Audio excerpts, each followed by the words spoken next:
El presidente de la Junta de Andalucía y candidato del Partido Popular, Juanma Moreno, se ha comprometido a facilitar el acceso a la vivienda a 200.000 personas en Andalucía durante la próxima legislatura. Por su lado, María Jesús Montero, candidata socialista, ha hecho promesas centradas en la construcción de viviendas, mencionando en concreto la cifra de 100.000 para jóvenes. Y a nivel nacional se ha anunciado un nuevo plan de vivienda entre 2026 y 2030 con una dotación de 7.000 millones de euros. Está claro que la vivienda se sitúa en el punto de mira de los distintos candidatos. De esta forma comenzamos nuestro tiempo de actualidad, tiempo de análisis. Hoy debatimos, en el que vamos a hablar de vivienda, como también vamos a poner el foco de atención en otras muchas cuestiones que están marcando la precampaña de cara a las próximas elecciones autonómicas, que está en su recta final. Bienvenidos, comenzamos, y además, antes de entrar en detalles, miramos a otras cuestiones de interés en titulares.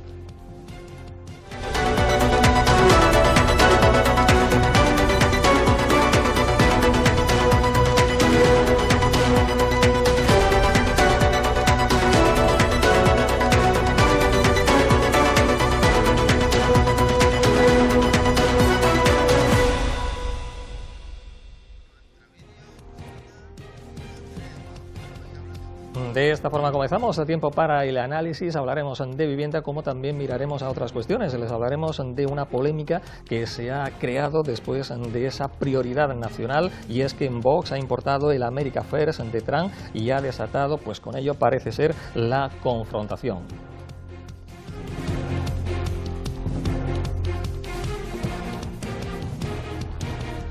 También miraremos a otras cuestiones de interés. Les hablaremos de crisis energética, y es que nos haremos la pregunta de si tenemos preparados o tenemos que prepararnos ante una posible continuidad de la guerra en diversas partes del mundo, sobre todo en Irán.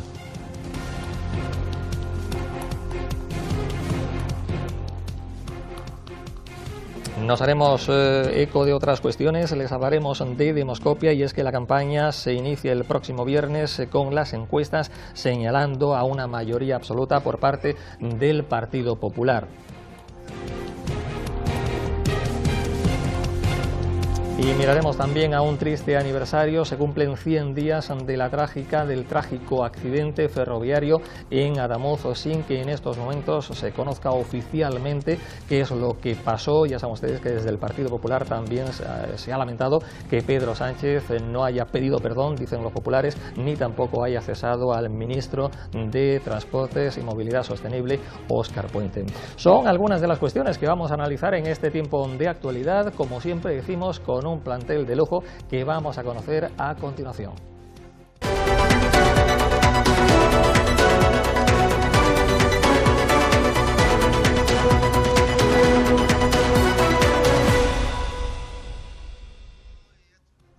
De esta forma comenzamos, como siempre decimos, plantel de lujo. María López es presidenta provincial de Vox, está con nosotros. María, muy buena, bienvenida, ¿qué tal? Hola, buenas noches, encantado de estar con Igualmente, vosotros. muchas gracias. Qué intensa la precampaña, ¿verdad? Pues la campaña es intensa, pero yo creo que tenemos la oportunidad de hablar de Huelva y de los problemas que realmente tiene Huelva, que los problemas los tiene desde hace muchos años. Porque Huelva es una ciudad con encanto, con talento, sí, con agricultura, claro, bueno, con una industria. De todo eso hablaremos. Pero, más sin embargo, los problemas los tenemos desde hace muchos años. Claro que sí. Prioridad nacional, menuda la que se ha formado con esa expresión. Yo creo que la prioridad nacional es que cuando se gobierna hay que priorizar, y es de justicia.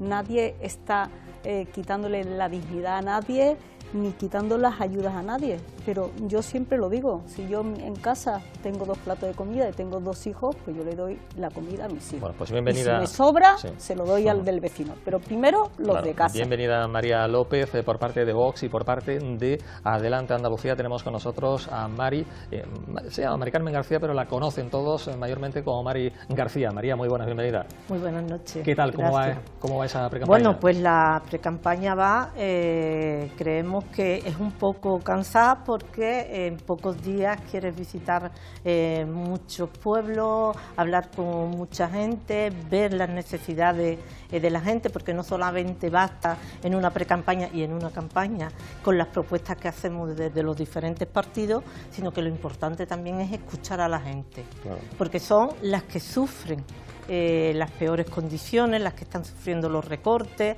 recortes en sanidad, esas promesas incumplidas eternamente durante muchas campañas, y creemos que lo más importante de esta precampaña es haber conectado y haber hablado con muchos hombres y mujeres en los diferentes pueblos de Huelva. Sí, algunas de las encuestas, por cierto, Mari, dicen que Adelante Andalucía podría obtener un escaño por la provincia de Huelva. No se garantiza, pero ¿cómo acogen ustedes estos sondeos que se están conociendo? Bueno, nosotros los sondeos los tomamos pues con mucha precaución, porque la realidad será el 17 de mayo. Mientras tanto, pues pueden ser estadísticas que dependen con quién conecte o con quién hable, pues te puede decir. Pero lo que sí nos parece importante es, pues que desde hace unos años hacia acá, Adelante Andalucía cada vez más conocido, las propuestas que se hacen desde Adelante Andalucía son recibidas por la gente, y lo más importante para nosotros es que muchos jóvenes que estaban decepcionados de la política, pues hoy se acercan a Adelante Andalucía con el entusiasmo de decir: me ilusiona votar. Hablamos más ampliamente de todas estas cuestiones. Saludamos antes a David Horta por parte del Partido Popular. David, muy buenas, ¿qué tal? Buenas noches. ¿Cómo llevamos la precampaña? Bien, bueno, pues yo creo que al final, como todos los que estamos de alguna forma adentro, pero bueno, trabajando y siguiendo también en lo que nos toca el día a día. Son momentos de cambio, ¿no? Y ahí está. Hablamos de sondeos que parecen coincidir todos en una cuestión, que Juanma Moreno podría revalidar, que no se garantiza al 100% porque son encuestas, pero que podría revalidar esa mayoría absoluta. ¿El Partido Popular se cree esos sondeos o no? Bueno, las sensaciones siempre son positivas, no solo por la encuesta, sino también a la hora de la calle, ¿no? Pero al margen de eso, la verdadera encuesta es el día de las elecciones. Yo creo que hasta ese momento la mayoría absoluta o no, eso es, ahora mismo creo que lo que importa será lo que digan los votantes el día que pues voten. Bienvenido, David, y gracias. Damos también la bienvenida a Manuel Gómez por parte del PSOE. Manuel, muy buenas, ¿qué tal?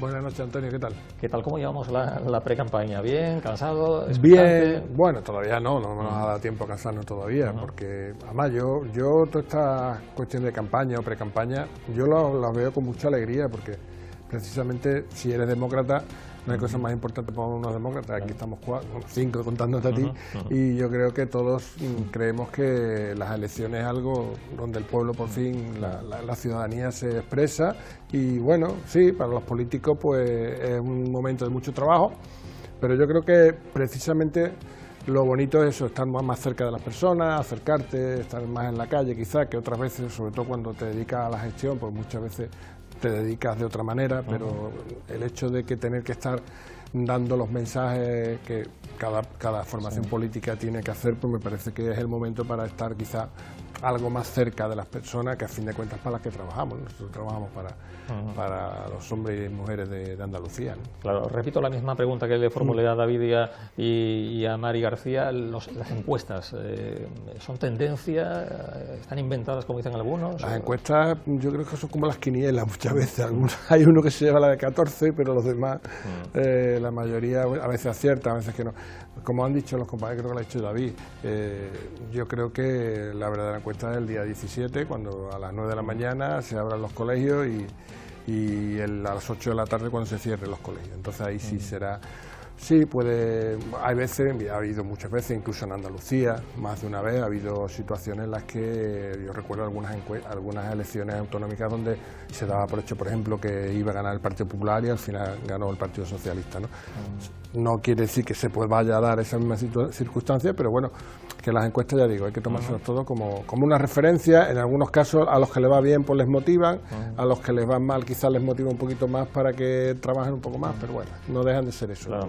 Bueno, pues como ven ustedes, plantel de lujo, David, María, Manuel, entramos en detalles y lo hacemos poniendo el punto de atención en la vivienda. Lo hemos comentado al comienzo de nuestro programa, desde el Partido Popular se anuncian 200.000 viviendas y pico, desde el PSOE se anuncian 100.000 para los jóvenes, el Gobierno central anuncia un paquete de medidas dotado en 7.000 millones de euros para entre los años 2026 y 2030. Yo no sé si Vox ha prometido también viviendas, que seguro que sí. Nosotros no hemos prometido viviendas porque creo que la vivienda es un indicativo del fraude del bipartidismo, es decir, que hace 20 años cualquier trabajador se podría comprar su vivienda y se podía emancipar, y hoy, a día de hoy, la mayoría de los jóvenes, incluso teniendo trabajo, tienen que seguir viviendo en casa de sus padres. Nosotros somos los que proponemos medidas, pero prometer viviendas no. ¿Pero qué medida propone Vox? Mira, en por este ejemplo, liberalizar el suelo. Hay que liberalizar el suelo para que se construya más vivienda. Hay que terminar con la burocracia, hay que terminar con los impuestos a toda la edificación, que hace que el precio de las viviendas suba un 3%. Hay que volver a tener la deducción por la primera vivienda. En el alquiler de los jóvenes hay que deducir el alquiler a los jóvenes. Hay que abaratar todo el proceso. Hay que hacer muchas medidas. Y entonces, esas son primeras. Hay que volver a hacer vivienda social y protegida, pero no vamos a decir 10.000, 20.000, 30.000, porque eso ya lo hemos visto. Es que llevamos de promesas incumplidas. Yo me acuerdo los 800.000 puestos de trabajo del PSOE, ahora son 100.000 viviendas, pero si han tenido 8 años. ¿Cuántas? No dice nadie, no sé. Porque saca 200.000, saca 100.000 viviendas, bueno, nadie saca nada. Pero bueno, ¿cuántas viviendas protegidas ha construido el Partido Popular en estos 8 años? Vamos a hablar de medidas que impulsen a que esa construcción de vivienda sea una realidad y que haya vivienda protegida, y que haya una vivienda protegida y que los primeros beneficiarios sean los españoles, que haya una prioridad nacional también en la adjudicación de la vivienda social y protegida. Eso es lo que quiere Vox. Sí. La otra María García. No, a mí me parece que precisamente son las medidas que se proponen, son medidas que no funcionan. El problema no es falta de vivienda, el problema es cuando tenemos 640.000 viviendas vacías, cuando hay un montón de viviendas que están en manos de los bancos, el problema es el precio de la vivienda. Decía María, hace unos años el trabajador se compraba una vivienda. Hace unos años trabajábamos un par de años, nos invertíamos en una vivienda y en 3 o 4 años la tenías pagada. Eso es imposible hoy. Los jóvenes trabajan, pero no pueden ni siquiera hipotecarse. Por lo tanto, la cuestión no es que los trabajadores antes se compraban una vivienda y que hoy no se la compran, porque la gente es que no tiene poder adquisitivo para poder comprarse una vivienda. Por lo tanto, porque ha subido tanto la vivienda. La cuestión es que hay un montón de fondos buitres que se están apoderando de las viviendas y que la están poniendo a unos precios altísimos, pero además que muchas de las viviendas en ciudades como Huelva, Sevilla, Granada, se está especulando para que sea solamente para los turistas, para hacer pisos turistas, echando a los vecinos y vecinas que han convivido y han vivido toda su vida en esa zona. Por lo tanto, el problema no es la falta de vivienda. Y luego, otra cuestión, la VPO. Hacer VPO a precios que cualquier persona con un salario de 5.000 euros al mes pueda acceder a una vivienda de VPO, eso no es VPO, porque los jóvenes que hoy ganan 800 o 1.000 euros, ¿cómo van a poder acceder a esa vivienda? Bueno. Van a tener prioridades, gente que tienen un poder adquisitivo mucho más alto que la gente que realmente necesita una vivienda. Sí. Bueno, pues lo hemos comentado al comienzo de nuestro programa, David. Bueno, pues desde la Junta, el actual presidente ha prometido el acceso, facilitar el acceso a los andaluces para más de 200.000 viviendas. Ha dicho 200.000, 12 exactamente. Personas. O viviendas. No es lo mismo. O sea, son. No, lo que anuncia es un plan de en torno, creo que era 5 años, en torno a 20.000 viviendas. En los últimos años, claro, creo que si no eran unas 15.700, me parece, lo que se había en los 7 años. 8 años, creo que son los datos. Y se anuncian 20.000 viviendas. Sacar los números de por vivienda no sé exactamente cuál es el ratio y cómo lo hace. Sí es cierto también que hay una nueva ley de vivienda que ya está en vigor, creo que desde enero. Desde enero está, que empezó creo la tramitación hace ya un par de años. O sea, lo correcto sería que se va a facilitar el acceso a 200.000 personas, el acceso a la vivienda. Bueno, 200.000, es que 200.000 viviendas no ha dicho nadie, es decir, que no es un dato que es erróneo, ni 100.000 tampoco. Y aparte es imposible, es decir, que no. Después, bueno, yo creo que es importante saber que tenemos una ley que es la primera, que Andalucía es pionera, tiene una ley de suelo importante, hay que ver la exposición de la ley lista también, cómo está, y después que se va a poner a disposición de los ayuntamientos, se está poniendo ya unas ciertas bolsas de suelo o formas de trabajar con ella para poder habilitar o dar espacio para la construcción. Porque sí, es verdad que hay también suelo, hay que ver cómo se urbaniza, pero obviamente no es liberar suelo por liberar suelo, sino con sentido común. Todos vamos a Portugal, hasta Faro, y vemos que es imposible el control. Bueno, entiendo que sí que hay que liberar suelo, es decir, para que se pueda ejecutar. Pero bueno, yo creo que hasta ahora hay un montón de viviendas, creo que hay muchas viviendas, cambian mucho estos últimos años, y ahora, pues bueno, veremos. Nosotros tenemos un proyecto que estamos siguiendo y seguimos adelante con él. Manuel. Sí, bueno, yo quería decir que lo primero que tenemos que tener claro es que, por desgracia, se está olvidando muchas veces que la vivienda, y no lo digo yo, ni lo decimos ninguno de los que estamos aquí, lo dice la Constitución, la vivienda es un derecho, no es un bien de mercado como puede ser, por ejemplo, una barra de pan, que es un bien de mercado, o un vehículo, o lo que sea, porque los españoles, todos los que tenemos derecho, según dice la Constitución, a una vivienda. Y el problema de la vivienda, que yo creo que es una cuestión que viene siendo recurrente durante muchos años, hoy por hoy, sobre todo en el ámbito de las personas más jóvenes, está siendo un problema importante. ¿Por qué es un problema importante? Porque precisamente lo que se está utilizando la vivienda es como un bien de especulación. Sí. Como comentaba Mari muy bien anteriormente, por desgracia nos encontramos con muchas administraciones que además tienen las competencias para realizar en materia de vivienda, que también muchas veces nos olvidamos de que aquí solamente tenemos competencia cuando las cosas van bien, cuando las cosas van mal la competencia es del gobierno central, pero creo que en toda España la competencia de vivienda está redistribuida en las comunidades autónomas.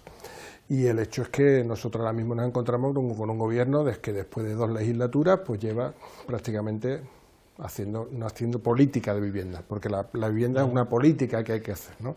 No sirve de nada, como que comenta María de Vox, que liberalizar el suelo. Eso ya se hizo en los 2000, y eso fue el pelotazo urbanístico, la burbuja urbanística, y el problema de la vivienda no es que haya suelo hay. Yo he estado 8 años de concejal de urbanismo en el Ayuntamiento de Huelva. Tenemos suelo de sobra. Lo que no teníamos es promotores para promover viviendas. Y yo creo que precisamente por ahí, desde donde hay que arreglar las viviendas, del sector de la promoción. O sea, lo que hay que promover a través de mecanismos, yo creo que con iniciativa pública, como lo que María Jesús Montero propone, hacer con iniciativa pública un número determinado de viviendas. Ellos prometen 100.000 viviendas en 2 legislaturas, no estamos hablando de 3 días, sino en 8 años, y yo creo que desde ahí es donde tenemos que avanzar. Porque está claro que si dejamos exclusivamente al mercado que regule la vivienda, pues ya sabemos cuáles son los resultados. Sí. Lo que pasó en la época de Aznar, o sea, el boom de... Yo en aquella época vivía por Madrid, la famosa ciudad fantasma de Seseña, eso, suelo liberalizado, y nos encontramos una ciudad fantasma, que no sirve para nada, sirve para que mucha gente se hiciera de oro con este tema. Sí. Ahora se habla de los fondos buitres, se habla de que la mayoría de la gente guarda su dinero, sus ahorros en el ladrillo, como se ha dicho siempre, pero que estamos especulando con un derecho de las personas. En cualquier caso hay un dato que es demoledor, que nos indica que casi el 70% de los jóvenes de menos de 34 años vive en casa de sus padres por no poder ni alquilar ni, por supuesto, comprar una vivienda. Es un problema inasumible. Claro, que esto pase en nuestro país hoy en día, esto es un fracaso no solo de la clase política, sino un fracaso de la propia sociedad. Es un fracaso, porque además que lo tenemos que ver que en el año 2011, no hace tanto, el 70% de los jóvenes tenía una vivienda y hoy apenas llegamos al 30%, pero es más, es que en España la edad de emancipación es la más alta de Europa, pero es que además 15 de cada 100 jóvenes, el 15% de los jóvenes que se emancipan se van a compartir piso. Entonces eso es un fracaso total del Estado El y de las políticas 2011 de... es un poquito tramposillo la ¿Qué? historia. No, 2011 es un poquito tramposillo. Es así, María. es decir, yo tengo 2 hijos Dime y mis 2 2006. hijos viven en pisos compartidos. Dime 4 años Viven los 2 en pisos Pero compartidos. además, yo creo Entonces, habría que añadir algo más, y es que hablamos de los jóvenes porque es verdad que es un problema brutal, que los jóvenes sigan viviendo con los padres o bien compartiendo pisos con 35 años, pues es un problema y con grave. 40, Pero Es muy grave. también hay muchas personas mayores que están teniendo problemas de acceso a una vivienda. Y entonces creo que hay que hablar del problema de la juventud y el problema generalizado que hay en la sociedad de acceso a una vivienda. Y para ello hay que tomar medidas, bueno, pues que palien este grave problema, porque es el desencanto mayor que tiene la gente, pero hay que poner medidas concretas. Hay que poner un tope a los alquileres. Es decir, no puede ser que una persona que gane 800 euros pague 700 de alquiler. ¿Con qué vive esta persona? ¿Con qué vive? Por lo tanto, dependiendo en los barrios, un tope del 20% de tu salario puede ir en alquiler. Y eso desde las administraciones públicas es lo que hay que hacer. Pero topar el precio de alquiler, ya se ha visto en las regiones como en Cataluña, que se han acogido eso, lo único que hace es incrementar el Barcelona precio. Es el ejemplo puro y duro. Barcelona es el ejemplo. Puro y duro de la intervención. Yo no lo tengo, pues yo tengo solamente la vivienda que la estoy pagando, pero si yo tengo otra segunda vivienda y eso me sirve como un sueldo y veo que no la puedo alquilar, que va a haber contratos que me van a obligar a prórroga, que tengo inseguridad jurídica, que se me puede meter alguien, digo, pues no la alquilo o la dedico a alquiler turístico. Pero por esa lógica nos quedamos como estamos. No, entonces no, pero se pueden hacer otras cosas. Pero yo creo que en los sitios donde se ha topado el alquiler, lo que pasa es que hay la oferta de piso en el alquiler baja drásticamente. Y eso sí que es un problema. Pero lo que no se puede es competir con una vivienda en alquiler, que tú le pongas un tope, pero mientras dejamos que los pisos turísticos se alquilen 4 habitaciones por un dineral los fines de semana, y la gente prefiere alquilar a pisos turísticos que a jóvenes que quieren emanciparse. En vez de topar el precio del alquiler, lo que hay que hacer es que la gente se pueda desgravar la vivienda, el alquiler de la vivienda. ¿Pero cómo se va a desgravar por el que tenga 800 euros y le cobran 700? Y te devuelven una cantidad, porque yo me acuerdo que cuando yo me compré mi vivienda, mi ilusión era la cuenta vivienda, unos años ahorrando para conseguir la entrada. Esos incentivos son los que pueden ayudarnos y pueden ayudar a los jóvenes y a las personas que se vayan a comprar la primera vivienda. No estamos aquí hablando de jóvenes, que hay muchas personas con 30, 40 y 50 años que todavía no tienen su primera vivienda en propiedad. Entonces, nos topamos también con las medidas hay que tomarlas. Los bancos no te dan una hipoteca ahí porque sí, a cualquiera. Entonces, la realidad que se vivía hace 20 años, facilitar los créditos es otra de las medidas que podemos adoptar. Es decir, que se pueden hacer muchas cosas. Ahora, topar el precio del alquiler creo que no es la solución, y se ha demostrado en Cataluña. En Barcelona es donde está la vivienda más cara de toda España, el precio de alquiler de la vivienda. Yo creo que lo que hay que hacer es actuar en el mercado. Yo creo que la desregularización del mercado, como tú planteas, eso no va a ningún lado. Porque dices tú, bueno, sí, a lo mejor en Barcelona no ha funcionado, pero es que lo otro tampoco funciona no en España, en el resto del mundo. No, creo que en Barcelona está peor que nunca. Sí, bueno, vale, está muy mal. Hemos empeorado, no hemos mejorado. Pero lo que me refiero, que hoy en día, pero no ahora, de toda la vida, como no haya unas políticas públicas decididas y dirigidas hacia que se haga vivienda asequible a las personas. Hombre, lo que no es lógico es que el módulo de VPO de Andalucía pueda llegar a una persona que gana 90.000 euros. Una familia que gana 90.000 euros. ¿Quién gana 90.000 euros en Andalucía? Sí. Yo creo que ganarán... pero es que esa es la política que tenemos hoy en día, ¿no? Hay que hacer políticas a la gente que gana 20 o 30.000 euros al año, que es la gran mayoría de nuestros vecinos y vecinas. Y es que la política que se hace es todo lo contrario. O sea, una VPO que es de 90.000 euros, claro, tú para comprarte en Huelva un piso te va a costar 300.000 euros, que es lo que estás haciendo. Ahí sí van las promotoras. David, las promotoras van ahí porque ahí ven el negocio. Bueno, yo creo que al final que todo el mundo que está aquí, da igual el signo político que tenga, conoce a alguien que tiene vivienda, que ha hecho su inversión en su tiempo, con edades determinadas, que no la pone en el mercado porque tiene miedo a cobrar, a que lo ocupen, a no poder sacar el inquilino. Pasa siempre, David. Bueno, pero ahora es sobremanera, es decir, nadie, de hecho, por eso ha florecido todo este tipo de empresas que hacen el alquiler seguro, el no sé, florecen por algo. Si intervenir en una propiedad privada, no, yo creo que está fuera del alcance, por lo menos yo no lo veo. Es decir, políticas públicas sí creo en la vivienda de protección oficial, sí creo que hay que llegar a un nicho y unas personas. Bueno, esa es tu opinión y entiendo que es la opinión de tu partido. Yo te digo que se incentivan 15.700 en estos años y antes eran 4.800. Hay datos que rebaten lo que tú digas. Entrar en datos de si 90, si las viviendas de VPO en Huelva son 300.000 euros, yo créeme que yo en Huelva viviendas de VPO en 300.000 euros.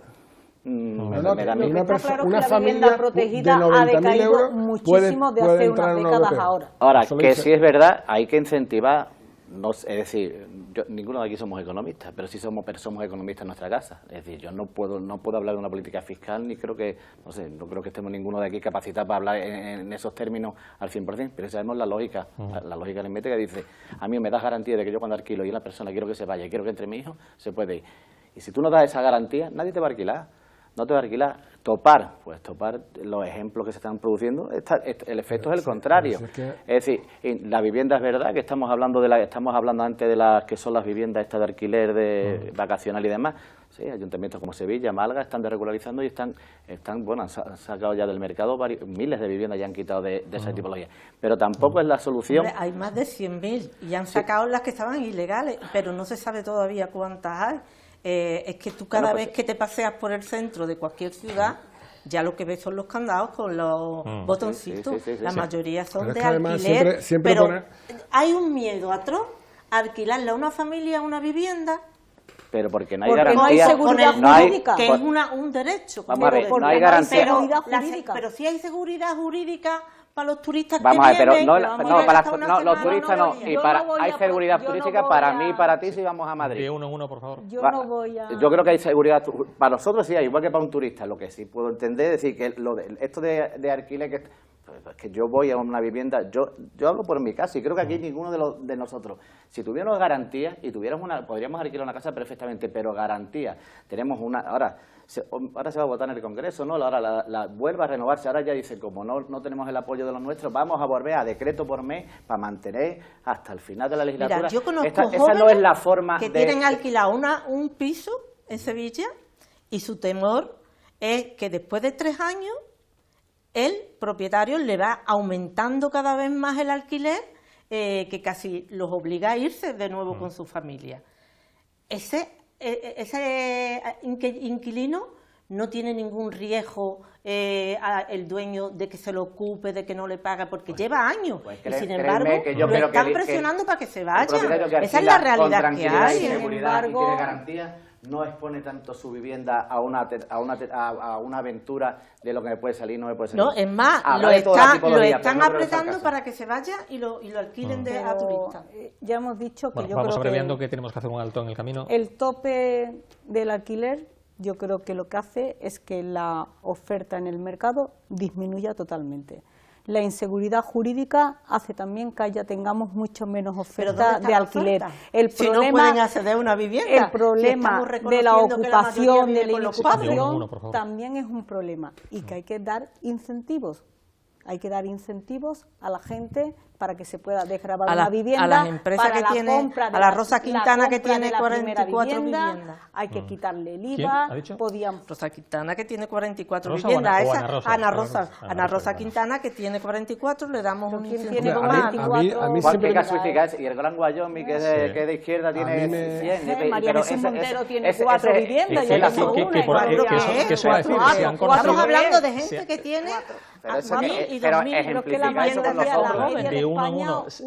Se han conocido, por cierto, en los últimos días los inmuebles y el patrimonio que tienen los diferentes candidatos. ¿Ya os llama alguno la atención, ya que lo han mencionado aquí? Yo, no me lo he leído leerlo todo, evidentemente, porque eran 200 páginas además, pero bueno, sí me fijé que María Jesús Montero pues tenía 4, 2 en Sevilla, una en Málaga. Pero entran dentro de lo normal, ¿no? Bueno, de lo normal, yo no sé, yo llevo toda mi vida trabajando. Algunos le pondrán comillas a la palabra normal en este caso, ¿no? Y tengo una, pero bueno, que si lo pero normal es César tener y 4 yo sé viviendas en que España, tengan todo el 2.000 mundo. viviendas siendo jóvenes. Claro. ¿Eso han nacido con 2.000 viviendas? Sí. Hombre, eso es con la especulación. Bueno, pues hablamos de otras cuestiones en tan solo unos segundos. Que nadie se vaya porque vamos a la publicidad, pero volvemos enseguida.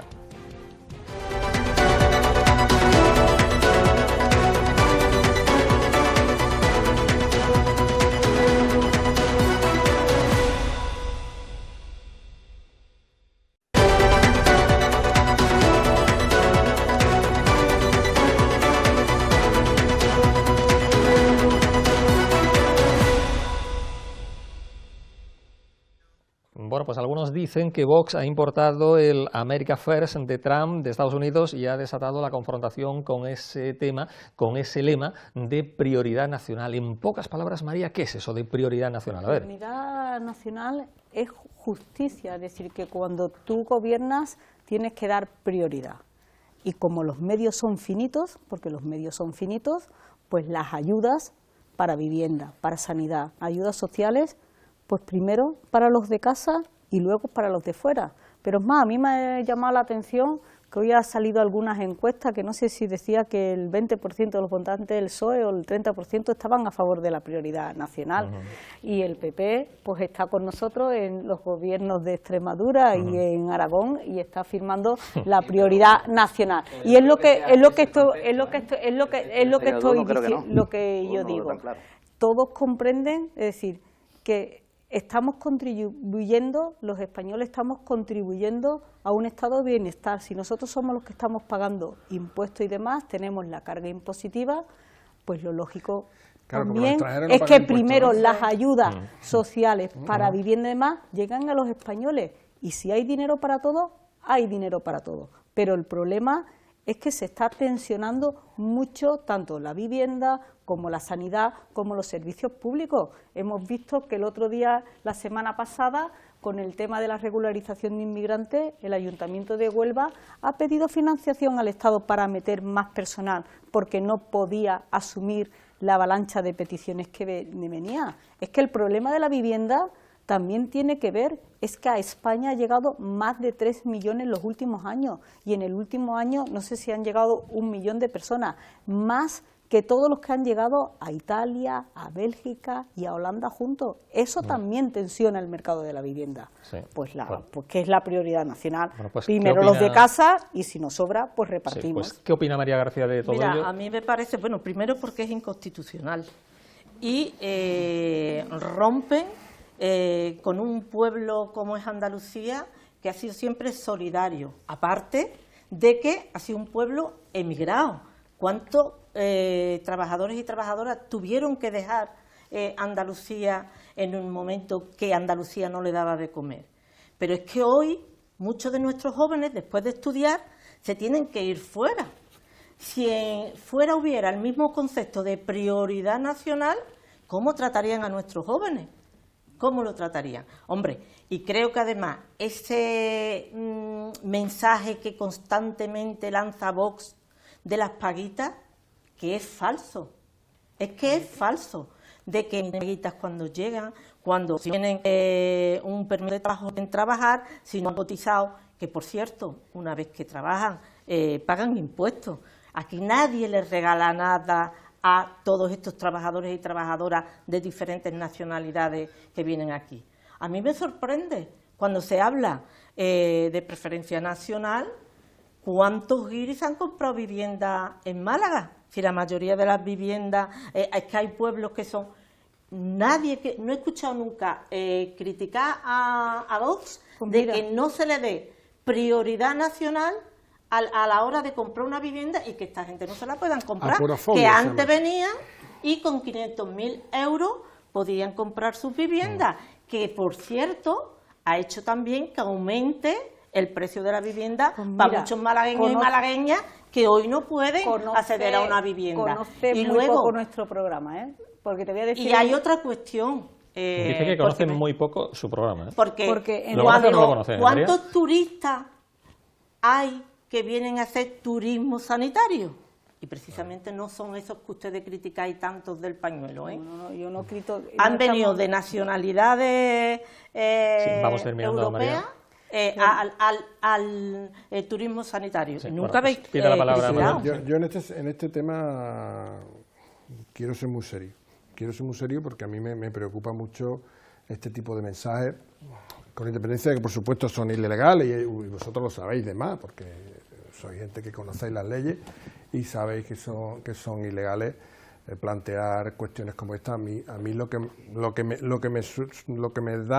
el tufillo que me da, como ha comentado Mari, es un tufillo de xenofobia, incluso ya no xenofobia, sino apurofobia, ¿no? O sea, fobia al pobre, ¿no? Porque lo que no queremos son gente que, según los estándares de los ideólogos de Vox, pues no tienen derecho, por lo visto, a vivir en nuestro país, a trabajar en nuestro país, como nosotros en su momento, nosotros los españoles, tuvimos que salir fuera, y sobre todo los andaluces, a Cataluña, a Madrid, a Suiza, a Alemania, a Francia.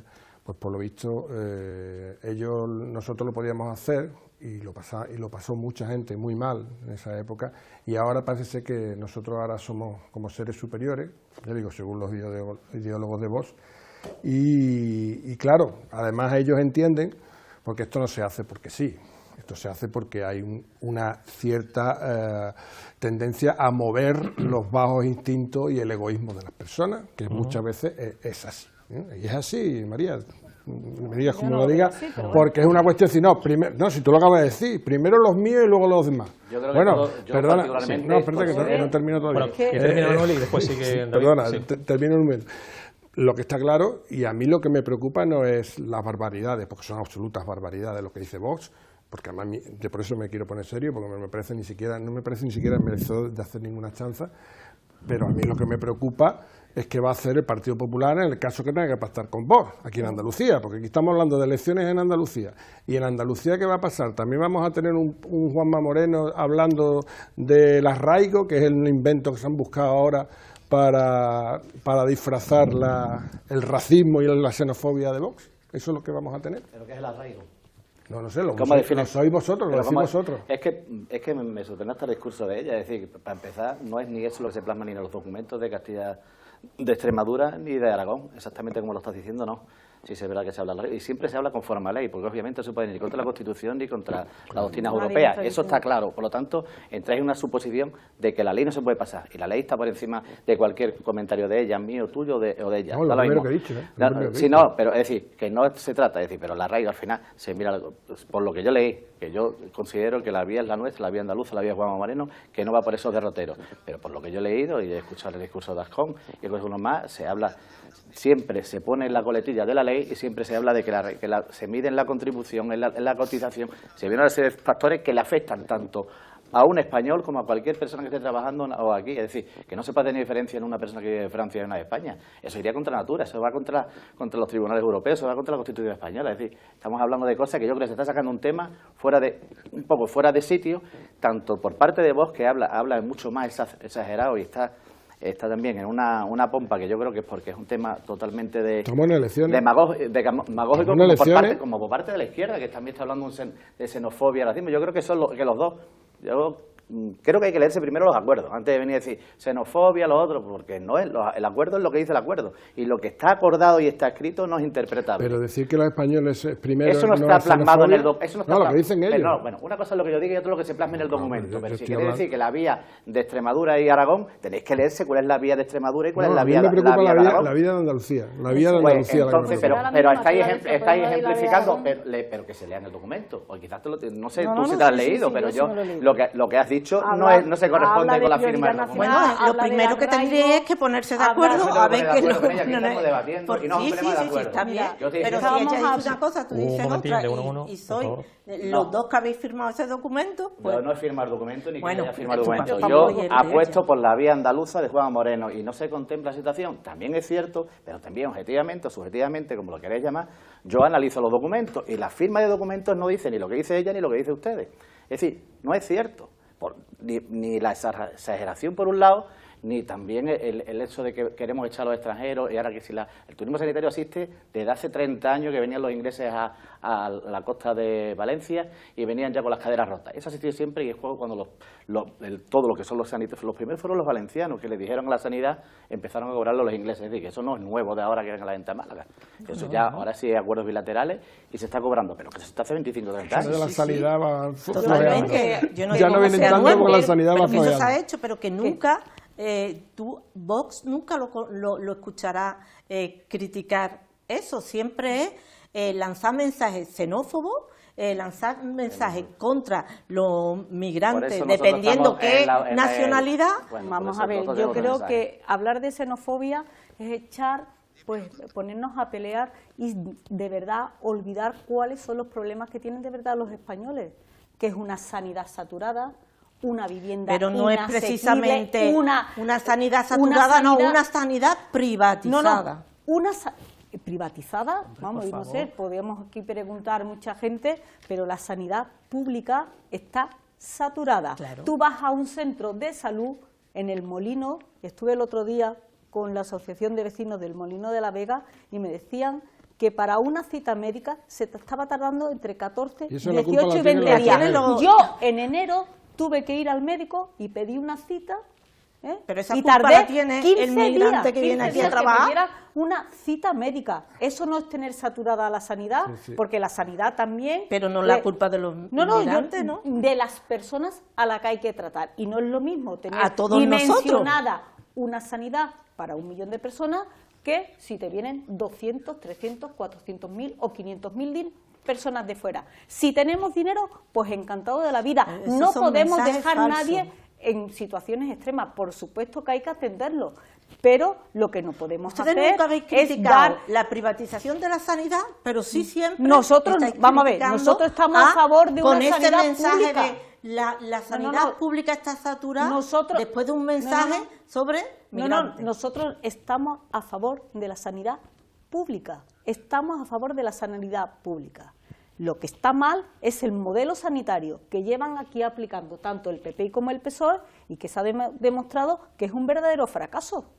Entonces el PP está aplicando el mismo modelo sanitario que tenía el PSOE. Y el PSOE fue el que empezó los conciertos aquí en Huelva. No nos olvidemos. En Huelva y en toda Andalucía. En Huelva, en toda Andalucía. Así que no digáis que vos estás a favor de una sanidad privada, porque vos estás a favor de una sanidad pública. Ahora, el que tenga dinero y que se quiera pagar una sanidad privada, allá él, pero tiene que haber una sanidad pública de primera categoría para todos los españoles.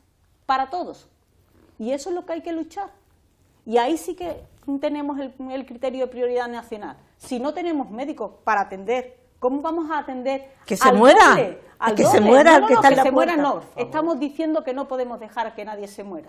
Una cosa es atender las causas graves y lo que hay que reivindicar es una sanidad pública de calidad para toda la gente. Bueno, vamos, que Manuel ha pedido la palabra, ¿sí? Sí, yo quisiera saber entonces, con esa prioridad nacional, el día que venga una persona, una ilegal, por ejemplo, ya no te digo uno que esté regularizado, un ilegal a la puerta de un hospital no se le atiende porque no es español.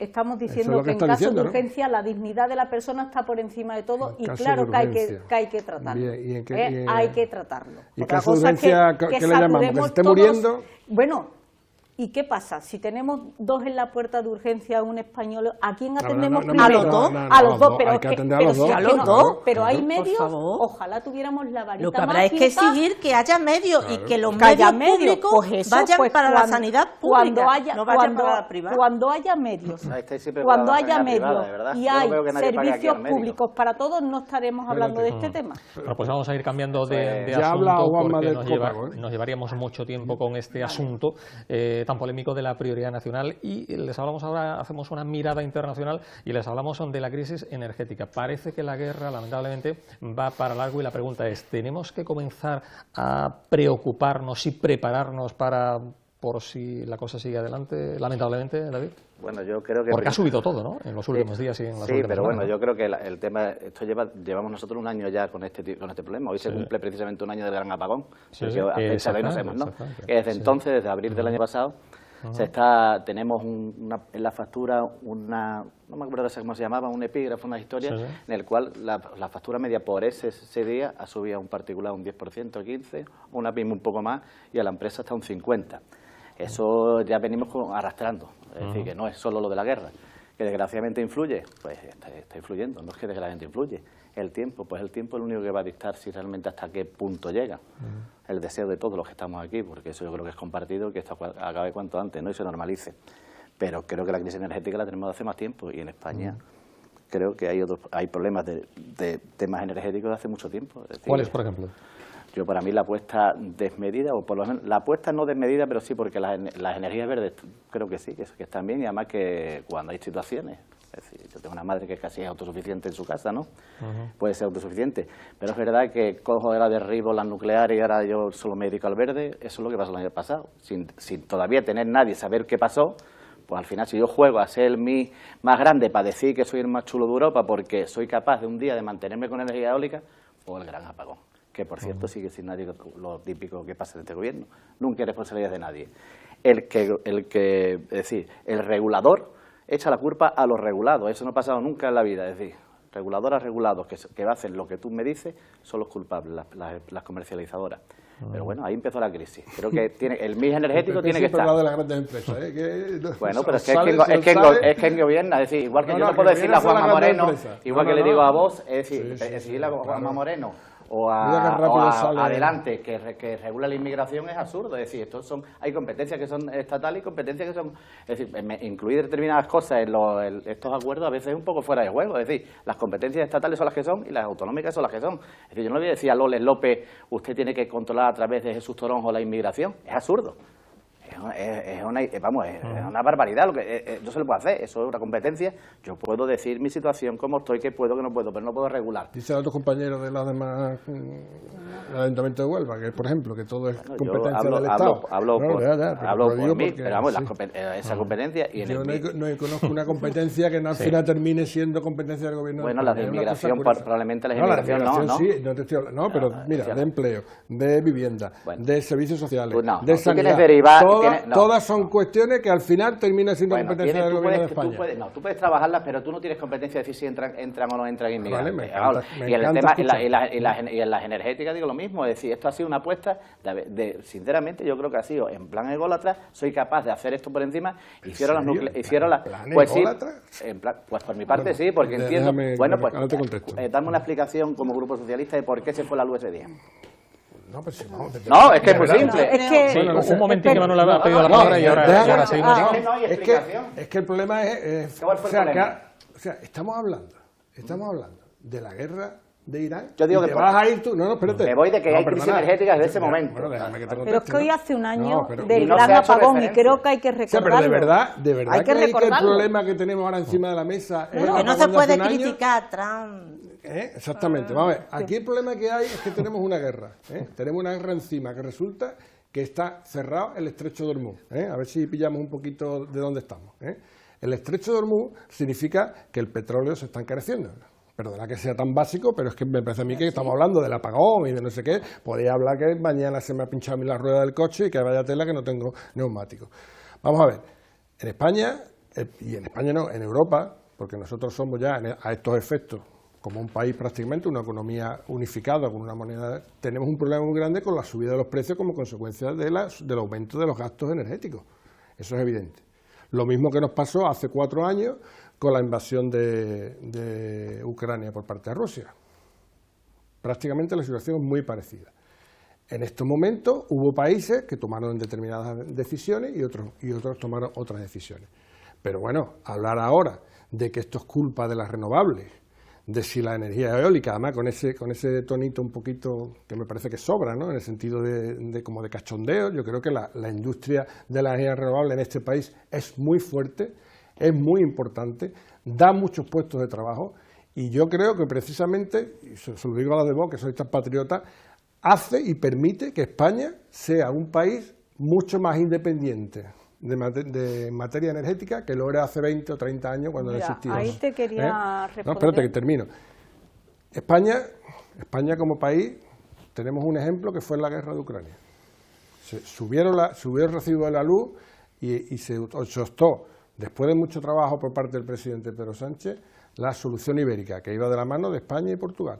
La solución ibérica que luego copiaron todos los países de Europa y conseguimos que el recibo de la luz bajara.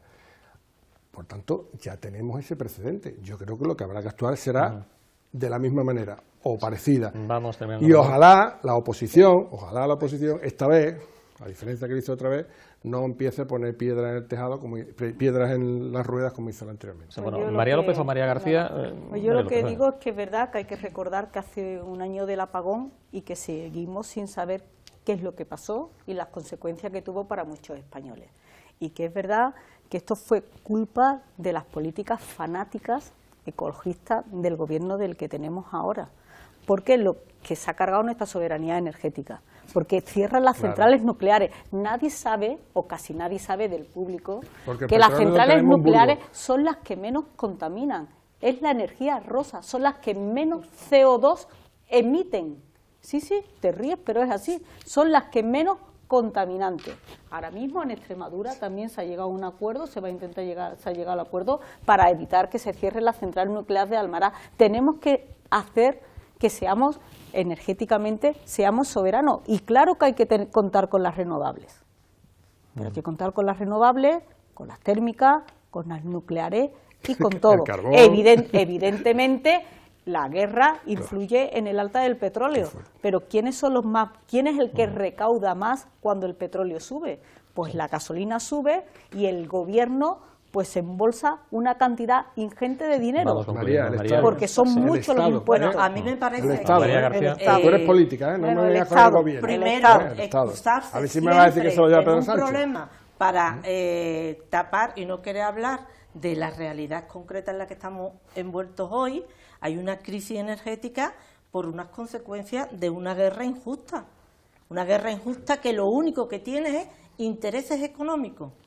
Intereses económicos. El señor Trump se despierta hoy con una ganas de atacar aquí, pero siempre hay un interés detrás económico. Si nosotros, en vez de ponernos las pilas y empezar a hablar de que hay una crisis de energía de los fósiles, no podemos estar cada vez más pensando en cómo seguir con las centrales nucleares, cómo en vez de descarbonizar, en vez de apuestas por el transporte público, cada vez hay más problemas de transporte público, hacemos a la gente mucho más dependiente, pero mientras decimos, bueno, el apagón de hace un año. Mira, yo creo que esta crisis energética tiene un culpable, con nombres y apellidos, y con unos intereses económicos.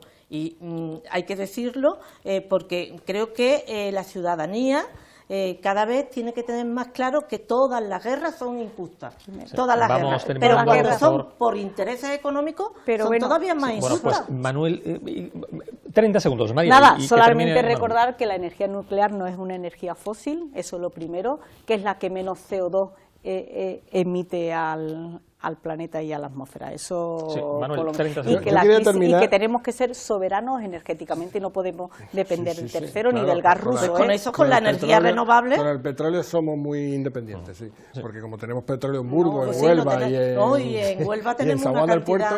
Bueno, lo que yo quería comentar es que precisamente vos sobre todo vais en contra de lo que están haciendo las empresas. Estamos en Huelva con el parque del hidrógeno verde. Yo soy de por eso te lo estoy diciendo, porque es que todavía me estoy quedando un poco a cuadro que tú me estés defendiendo la energía nuclear. No. Cuando tú trabajas en una empresa que está haciendo así. Pero es que no tiene. Esto es lo que está haciendo. ¿O no te acuerdas del anuncio de los dinosaurios, dándole el besito a los dinosaurios? ¿Te acuerdas, no? Es de tu empresa. Es que son compatibles una industria renovable con una industria nuclear. Pero es que hay que tener no se puede poner todos los huevos en la misma cesta. Que termine, Manuel, por favor, María. Está claro que la tendencia va al hidrógeno verde y el hidrógeno verde, o sea, con origen de energías verdes. Esa es la tendencia, pero que no lo dice Pedro Sánchez, que un día se levantó y dice voy a ser el tío más ecologista del mundo. Es que lo dicen las grandes petroleras, las grandes empresas energéticas, que ya ni siquiera hablan de refinerías de petróleo, sino que Están hablan de invirtiendo parques ahí. energéticos, de hidrógeno verde, invirtiendo y todavía vaya a hablar de que si las centrales nucleares Bueno, y la pero un energía, y inciso, la las energía nucleares, fósil. las No, nucleares que también, tiene- Francia Sí. incrementa su parque de nucleares y Alemania pero 3/4, Francia- es decir, Ya he Francia, dicho vale, que son las que pero menos no estamos en contaminan, España. ¿eh? ¿Qué? La que menos CO2 contamina es la energía rosa, que es la nuclear, ¿eh? No es verde, Bueno, ya pues es rosa. vamos a ¿eh? ir concluyendo este Me lo acabo asunto. de No sé si enterar, Manuel pero ya ha Pues- me lo había terminado. inventado, ¿no? Hace, no, Cambiamos búscalo. de asunto, y ya para finalizar nuestro programa os pido brevedad. Esta semana se han cumplido también 100 días del trágico accidente de Adamuz. El Partido Popular, bueno, pues hace tan solo unos días lamentaba que el presidente del Gobierno, Pedro Sánchez, no había pedido perdón ni había cesado tampoco a Óscar Puente como ministro de Transportes y Movilidad Sostenible. David. Bueno, pues la causa sigue, ya parece ser que ya se está, que ya falta de la finalización pericial, se habla de que hay una rotura de vías que es anterior, y bueno, a mí, al margen de esto, yo creo que a Pedro Sánchez o a Puente pues le juzgarán sus palabras y sus hechos, es decir, y la situación y cómo afronta cada cosa, ¿no?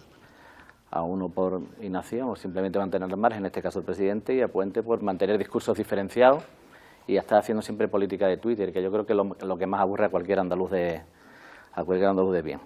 Ahora, después, también es verdad que era hoy, sí, creo que estaba oyendo la radio, y no tengo la certeza absoluta de quién, no sé si era el de Adif, ¿no? Hablando de que hoy prácticamente la culpa era el infortunio y de que eso, la verdad que para mí parece lamentable, es una empresa estatal y decía hay que asumir, es que no se asume nunca nada, responsabilidad por parte de alguien. Y no se asume, si estamos a 100 días y se han cambiado pruebas o no se han cambiado pruebas, se han movido cosas, no se han movido, hay órdenes, parece ser que se han dado órdenes para que se muevan, historia no, pero es verdad que el perdón de las víctimas, o el perdón no, por la salud de las víctimas y de todos aquellos que están cerca y por el pueblo general y por la seguridad de todos los que podemos coger un tren, hay que esclarecer los hechos y si hay que exigir responsabilidades, pues habrá que exigirlas, pero no se puede pasar como pasó en el apagón, que es que se deja ahí y tener un presidente que no se dirige siquiera a las víctimas, pues a mí me parece muy triste. No sé, él va a ser esclavo de sus actos y de sus palabras, y Óscar Puente 3/4 de lo mismo, y aquellos que, por supuesto, le tocan las palmas. Sí. María García. Bueno, nosotros desde Adelante Andalucía siempre hemos dicho que era imprescindible y necesaria una investigación independiente de lo que pasó, y que iremos viendo qué es lo que realmente pasó con esa investigación, pero esto es consecuencia de la privatización del mantenimiento de las vías de tren, ¿no? Una empresa privada siempre va a querer tener beneficios y bueno, pues va a precarizar mucho ese mantenimiento. A nosotros también nos preocupa, porque Huelva fue precisamente una de las más que más sufrió directamente este accidente de Adamuz. Bueno, pues la plataforma de afectados que se ha creado y que está reclamando, bueno, pues que se atienda a estas familias, ¿no? Denuncian que hay una total abandono por parte de las diferentes administraciones, no solamente de la administración estatal, sino también de la administración andaluza. Por lo tanto, creo que nuestro gobierno en funciones ahora también se tiene que poner las pilas. No puede echar la culpa nada más arriba, que también, pero desde luego asumir responsabilidades también. María López. Pues nosotros tenemos que decir que fuimos los primeros que nos personamos en la causa para que se llegue al final y que se investigue todo y que se paguen los culpables. Es decir, que hay que asumir la culpa de lo que ha pasado, hay que llegar quién es el responsable. Y fuimos los primeros que nos personamos en Córdoba, hicimos una querella.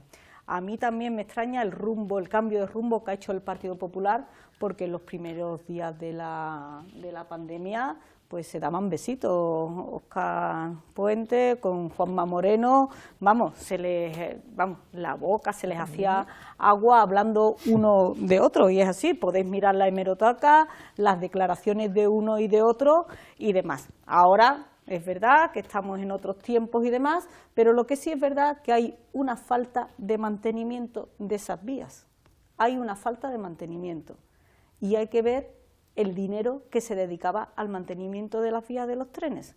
Y estoy convencida, bueno, no, que he visto los números, se dice, no, es que se invierte el mayor número, tenemos la mayor inversión en el mantenimiento de vías. Sí, pero tenemos muchos más kilómetros de vías que hace 10 años. Y el mantenimiento por kilómetro de vía ha disminuido mucho. Y no vamos a entrar en dónde ha ido parte del dinero de Adif, que no voy a recordar porque es mezclar asuntos que no me gustan con las víctimas, que deben ser la prioridad de todas las administraciones, ya sea la estatal, la autonómica y la local. Sí. Y Manuel, yo, aparte de esas insinuaciones que estás diciendo, que me parecen absolutamente de un mal gusto, la verdad es que no te pega nada, María, la verdad, pero bueno, aparte de eso, yo lo primero que quiero es estar con las víctimas. Yo creo que lo que tenemos que tener claro es que todos los políticos y todas las administraciones tenemos que estar en la medida de nuestras posibilidades al lado de aquellas personas que lo perdieron todo. Perdieron familiares, perdieron la vida muchos, y otros han perdido familiares, han perdido muchas cosas, ¿no? Y yo lo que creo que no debemos precisamente es seguir con las discusiones. Y además me sorprende también otra cosa que ha dicho María respecto a que es que en el momento del accidente el presidente de la Junta de Andalucía y el presidente del Gobierno y el ministro de Transporte se daban besitos. La verdad es que, primero, también me parece fuera de lugar la expresión, pero es que además es que es lo que había que hacer. Es que yo creo que vivimos en mundos políticos absolutamente diferentes. Cuando ocurre una tragedia como la que ocurrió, lo lógico, lo esperable y además lo honesto y lo que verdaderamente hace es que las administraciones se pongan de acuerdo y den una imagen a las víctimas que están allí sufriendo de unidad. Yo creo que eso es lo que hay que hacer. Y precisamente, luego ya habrá momento de exigir responsabilidades. Por cierto, hay dos investigaciones. Una es la que está llevando el juzgado, donde todos habéis vuelto locos ahí a personarse, y la segunda es la comisión de investigación, la comisión que es independiente de la comisión de investigación. No, pero quería terminar con esto. Sí. Y hay que esperar qué dicen estas dos investigaciones, las dos independientes. Luego ya hablaremos. Bueno, pues lo decían al comienzo de nuestro programa, la precampaña está en la recta final. El viernes, día 1 de mayo, damos la bienvenida con el Día del Trabajo y también el día de la campaña. Yo imagino que sobreviviremos a la campaña, ¿no? Sí, seguro. Y algunas más, y algunas más que vengan. Sí. Bueno, pues el día 1 comienza la campaña oficialmente. Yo espero vivir muchas más. Sí, esperemos. Aunque parece que la campaña se inició hace ya bastante tiempo, pero bueno, el próximo fin de semana, además de del día 1 de mayo, tenemos en Alosno las cruces de mayo, que son en el condado también, claro. En la romería del Cerro del Andévalo, que es, preciosa al máximo. La de Villablanca, 17 de mayo, el día de las elecciones. También, o sea... Y le decía yo el otro día, otra vez me cogí. No me digas, o sea que en Villablanca también se celebra... Coincide la romería, sí. Sí, bueno, Gibraleón también. Hay muchas romerías. Hay alguna que incluso ha cambiado de fecha. Claro. Bueno, pues mayo es el mes... Claro, el mes de las romerías y tal, claro. No, han hecho cambios y que por ser las más pequeñitas. Además hay un nombre propio esta semana, este miércoles, en el foro Dialogando, que organiza el grupo Azara, ya saben ustedes, el grupo que engloban las televisiones Teleonuba, Canal Costa Televisión y Condavisión, donde se emite este programa. Tendrán como protagonista al presidente del Partido Popular en Andalucía y presidente de la Junta y candidato a la reelección, Juanma Moreno. Eso es este miércoles a las 7 de la tarde en la Casa Colón de Huelva Capital. Nosotros nos vamos ya porque no tenemos tiempo para nada. Como verán ustedes, un nivelazo el que han dado nuestros invitados de hoy, David Horta, María López, María García y Manuel Gómez. Muchas gracias. La próxima semana, como siempre decimos, en Teleonuba, Canal Costa y Condavisión, aquí continuaremos. Cuídense.